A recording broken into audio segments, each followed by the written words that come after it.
Hello students, इस lecture में हम लोग देखने वाले हैं स्विच स्टेटमेंट। स्विच स्टेटमेंट जो आपका सिलेक्शन स्टेटमेंट का एक टाइप है, ठीक है। और इससे प्रीवियस वाले लेक्चर में हम लोग देखे थे if statement, if else statement और nested if else statement.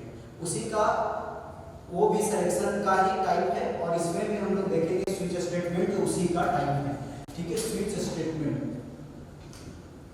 Switch statement, ये सब के आप सिंटैक्स को समझिएगा जो ज़्यादा बेटर होगा आपके लिए। स्विच स्टेटमेंट जो है वो मल्टी वे डिसीजन मेकिंग स्टेटमेंट होता है। मल्टी वे मीन्स एक बार में बहुत सारा कंडीशन को चेक करता है, लेकिन एग्जीक्यूट करेगा एक ही स्टेटमेंट। समझ में आ रहा है? स्विच स्टेटमेंट क्या होता है? मल्टी वे डिसीजन मेकिंग स्टेटमेंट होता है। Switch statement is a multi way decision making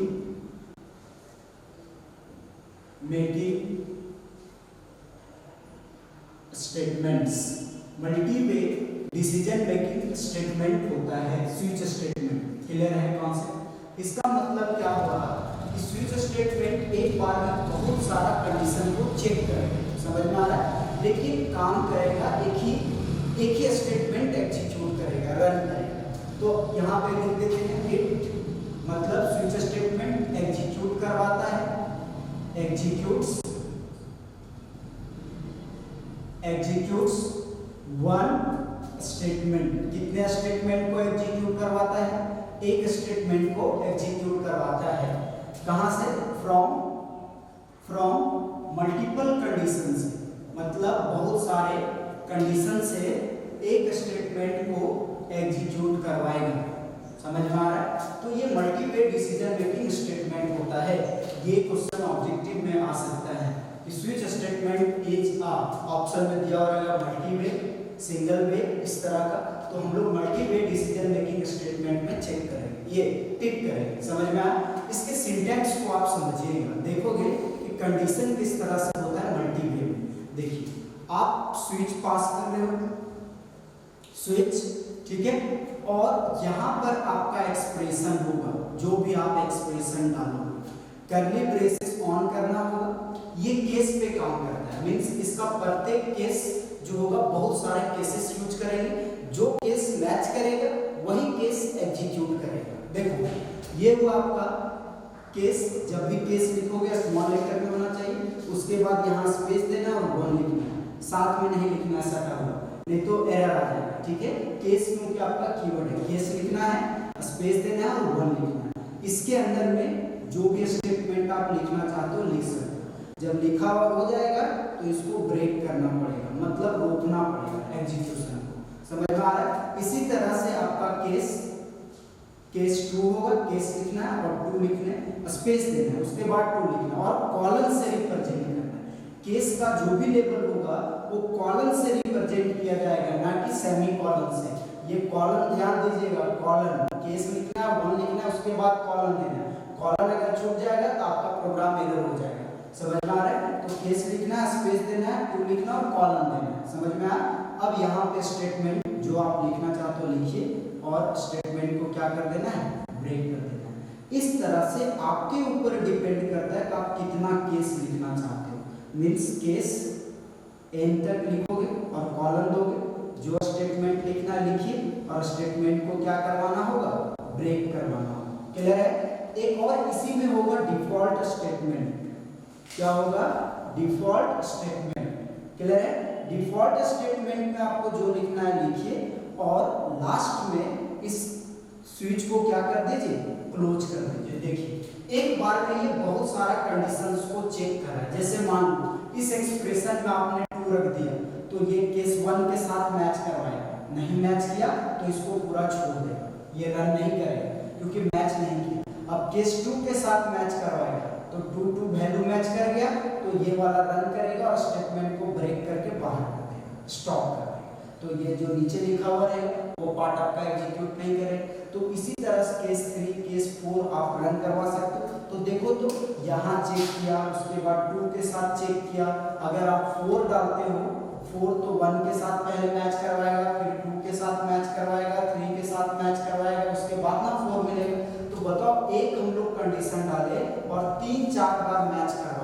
उसके बाद जो केस मैच किया वही केस काम किया। लेकिन कभी कभी कंडीशन क्या होगा कि आपका एक भी केस मैच ना करे।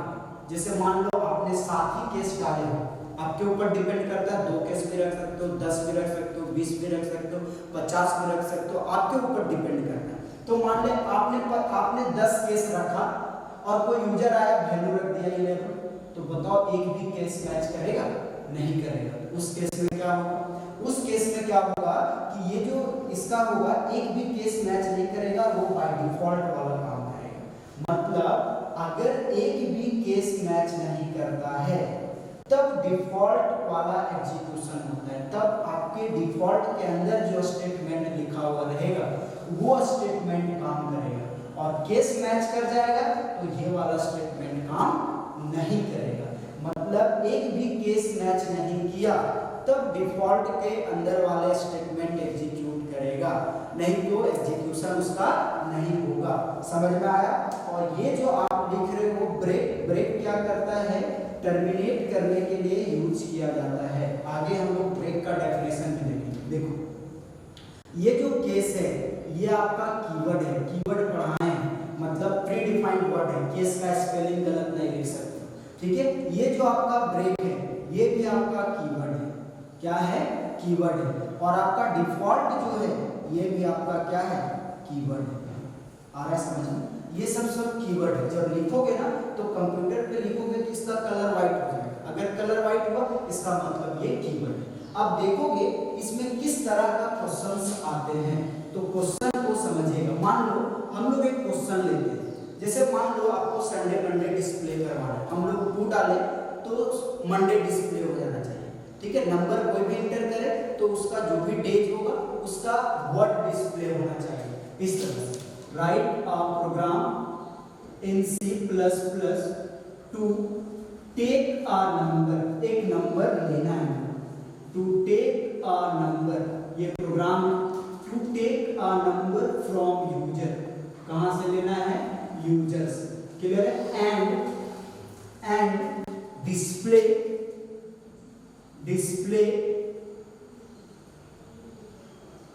करस्पॉन्डिंग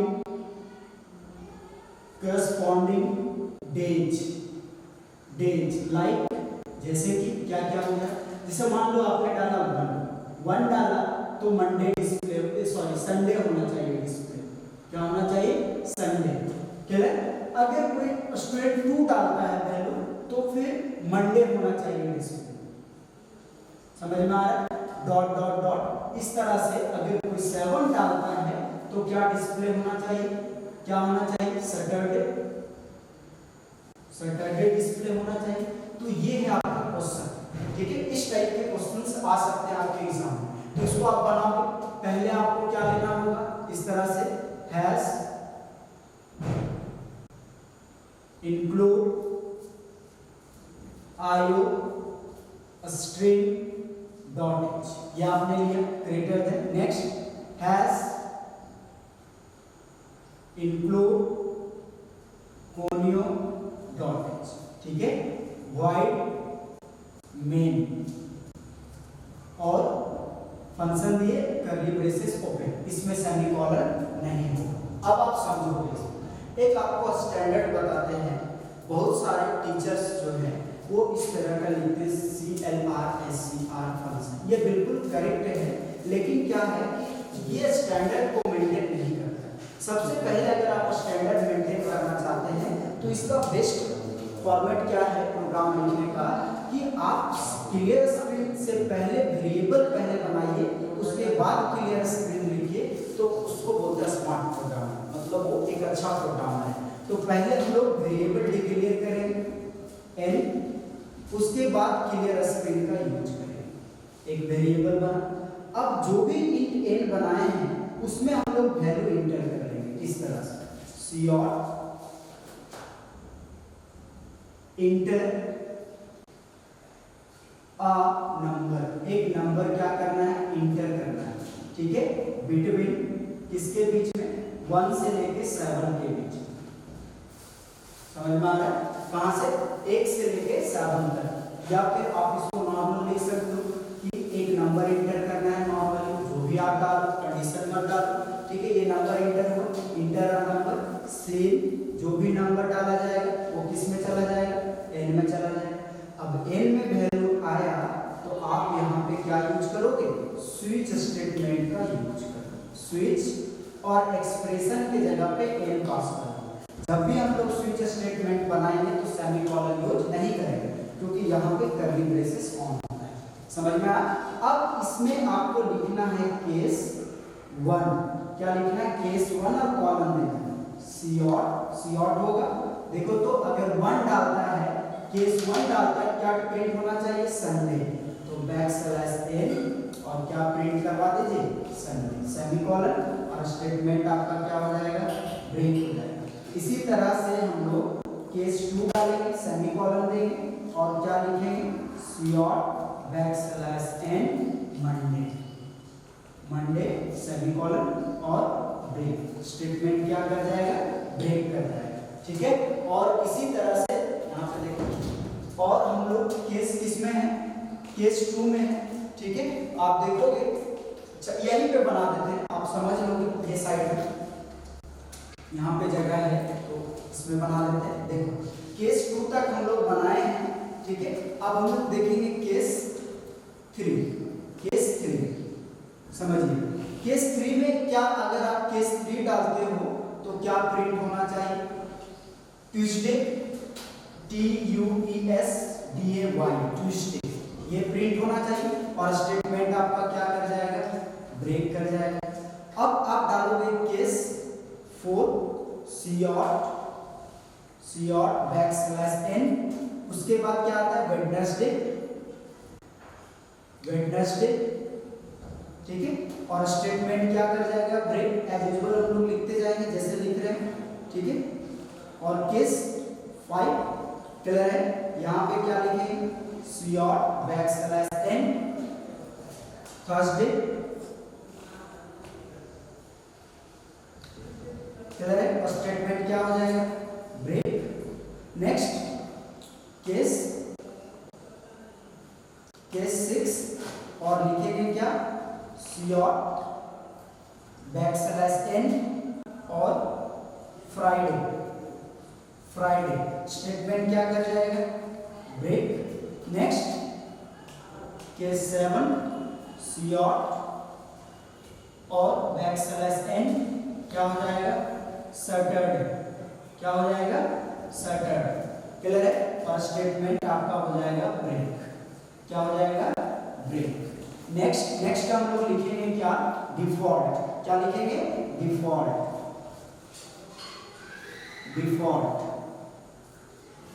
डिफॉल्ट, डिफॉल्ट में हम लोग लिख देंगे इनवैलिड, मतलब गलत होगा तो प्रिंट क्या करेगा, इनवैलिड, इनवैलिड, ठीक है।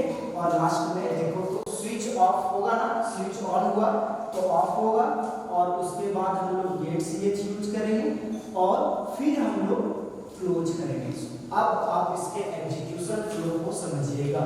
मान लो ये आपका कंप्यूटर स्क्रीन है, ठीक है। इसमें आप इस प्रोग्राम को टाइप किए हो कंप्यूटर के अंदर, जब इसको आप रन करवाओगे इस प्रोग्राम को, तो इन n के लिए समझिएगा, अगर आप समझ गए एग्जीक्यूशन फ्लो तो आप कभी भी नहीं भूलोगे स्विच स्टेटमेंट को।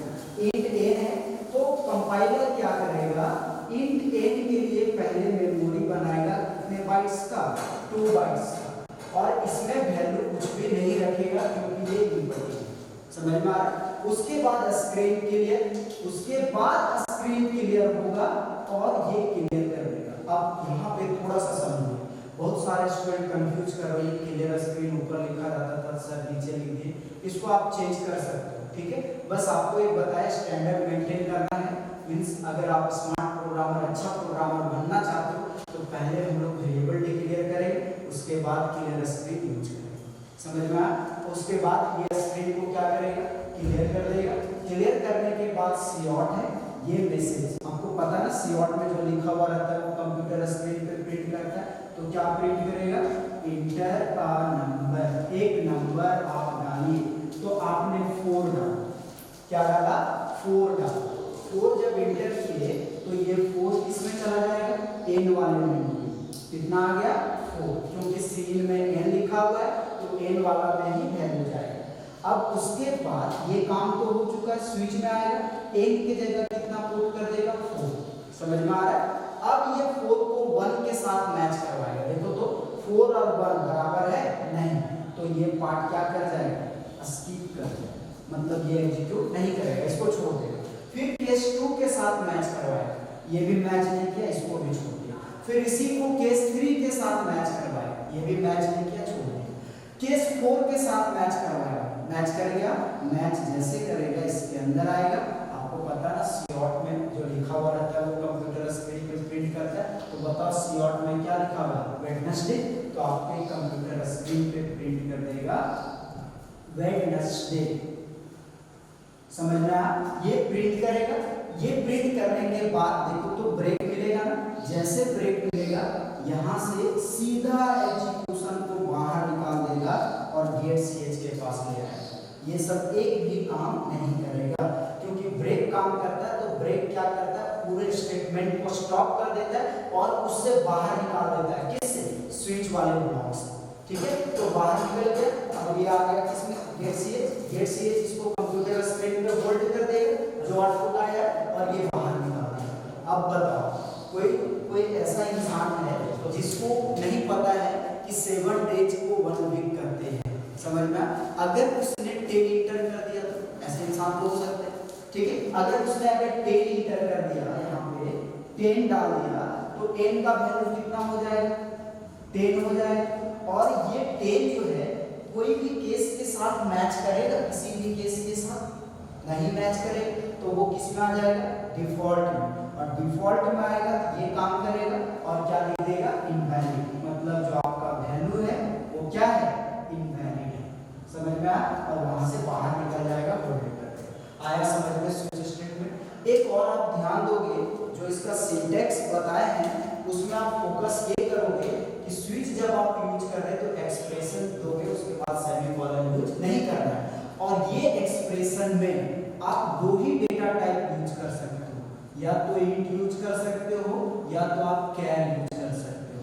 फ्लॉट इसमें हम लोग नहीं रख सकते हैं, जैसे इन फ्लॉट लिखते हैं, फ्लॉट एन लिखते हैं तो ये काम नहीं करता, क्योंकि ये फ्लॉट के साथ काम नहीं करता है। स्विच स्टेटमेंट में जो भी एक्सप्रेशन होता है उसके साथ में हम लोग फ्लॉट वैल्यू का यूज नहीं कर सकते, दो ही डेटा टाइप यूज कर सकते हैं, इंट और कैर। अब आप एक पॉइंट समझिएगा, कहीं कहीं अभी आपको हम प्रोग्राम लिखने का तरीका बता रहे हैं, इसको आप नोट डाउन कर लोगे अगर आप करना चाहते हो। देखोगे इसमें कल हम बताए थे इफ एल्स स्टेटमेंट, तो इफ एल्स स्टेटमेंट में जो है आपको कहीं कहीं लिखा हुआ मिलेगा, कुछ इस तरह का रिप्रेजेंटेशन मिलेगी। इफ एल्स थोड़ा सा समझिएगा, इफ एल्स जैसे इफ लिखा हुआ है तो यहाँ पे आपका कंडीशन रहेगा, कर्ली ब्रेसेस ऑन, इसमें बहुत सारा स्टेटमेंट रहता है, और ये उसके बाद क्या रहता है, एल्स और ये, समझ में। कभी कभी क्या होगा कि आपके इसमें एक ही लाइन यूज हो, मतलब सिंगल स्टेटमेंट यूज हो, ठीक है, सिंगल स्टेटमेंट अगर यूज हुआ, एक ही स्टेटमेंट यूज हुआ, तो आप क्या करोगे, तो इसमें कंडीशन है, अगर इफ के बाद एक ही स्टेटमेंट है तो आप कर्ली ब्रेसेस दे भी सकते हो और नहीं भी दे सकते हो, मतलब दिया तो भी काम करेगा, नहीं दोगे फिर भी आपका प्रोग्राम एग्जीक्यूट करेगा। ध्यान रखें, सिंगल स्टेटमेंट रहेगा तब, अगर डबल स्टेटमेंट हुआ, 2 स्टेटमेंट हुआ या 3 स्टेटमेंट हुआ तो हम लोग को सेमीकोलन देना पड़ेगा, समझ में आया। अगर एक से ज्यादा स्टेटमेंट होगा, एक से ज्यादा इस तरह का स्टेटमेंट होगा तो आपको कर्ली ब्रेसेस देना मस्ट है, समझ में आया। और अगर एक ही लाइन का स्टेटमेंट हुआ तो नहीं भी दो तो आपका चलेगा। अगर मान लो दोनों में एक ही लाइन का स्टेटमेंट है तो बस एक लाइन लिख करके छोड़ दीजिए, ये काम करेगा। नहीं भी दोगे तो एक से ज्यादा, मान लो एक में एक है और एल्स में 3-4 है तो आपको एल्स में फिर देना होगा, इसमें नहीं दोगे तो चलेगा। हाँ, तो ये इसलिए समझा रहे हैं कि कहीं कहीं आपको बुक में मिलेगा जहां कर्ली ब्रेसेस ऑन नहीं किया हुआ रहेगा, तो आप समझिएगा कि इफ के अंदर में एक ही स्टेटमेंट है, एक से ज्यादा स्टेटमेंट उसके अंदर में नहीं है, एक स्टेटमेंट रहेगा तो आपके पास ऑप्शन है, आप कर्ली ब्रेसेस दे भी सकते हो और नहीं भी दे सकते हो, समझ में आया। और लेकिन अगर एक से अधिक हुआ तो फिर आपको देना पड़ेगा। एक स्टेटमेंट से ज्यादा होगा तो कर्ली ब्रेसेस देना मस्ट है। तो ये रिप्रेजेंटेशन नोट्स में दिखाया हुआ है, आप वहां से नोट डाउन कर लीजिएगा और समझ लीजिएगा। ठीक है, 2 पॉइंट समझे हैं। एक आपका क्लियर स्क्रीन के बारे में समझिए। आप अगर अच्छा प्रोग्रामर बनना चाहते हो तो पहले वेरिएबल डिक्लेयर कीजिए, उसके बाद क्लियर स्क्रीन डिक्लेयर कीजिए। ठीक है, और अगर बाय मिस्टेक पहले हो जाता है क्लियर स्क्रीन और उसके बाद वेरिएबल डिक्लेयर करते हो तो भी आपका प्रोग्राम एरर नहीं। समझ में आया ये प्रोग्राम? ठीक है, थैंक यू। आज यहीं तक